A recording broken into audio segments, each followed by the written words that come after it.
Recipe নিয়ে এসেছি। এর জন্য দেখো বেগুনটাকে আমি ভালো করে তেল মাখিয়ে নেবো। তাহলে বেগুন যখন খোসাটা ছাড়াবো পুড়িয়ে, তাহলে চট করেই খোসাটা উঠে আসবে। এবার বেগুনটার মধ্যে একটু কাট করে নেবো।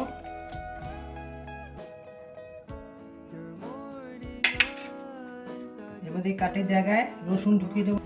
এই জালির উপরে রেখে পুড়িয়ে নেবো। এভাবে টমেটো আর বেগুনটা পুড়িয়ে নিলাম। মুখের কাজটা এইভাবে কেটে নেবো। এবার বেগুনটা একদম শুকনো লঙ্কা ফোড়নে দিয়ে দিচ্ছি। রসুনটা আগে দিয়ে দেবো, কুচি দিয়েছি। শুকনোটা দিয়ে দেবো।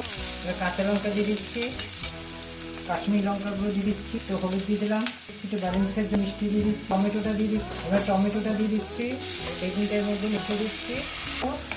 গরম মশলা গুঁড়ো দিয়ে দিলে আচার এটাটা দিয়ে সার্ভ করে দেখাচ্ছি।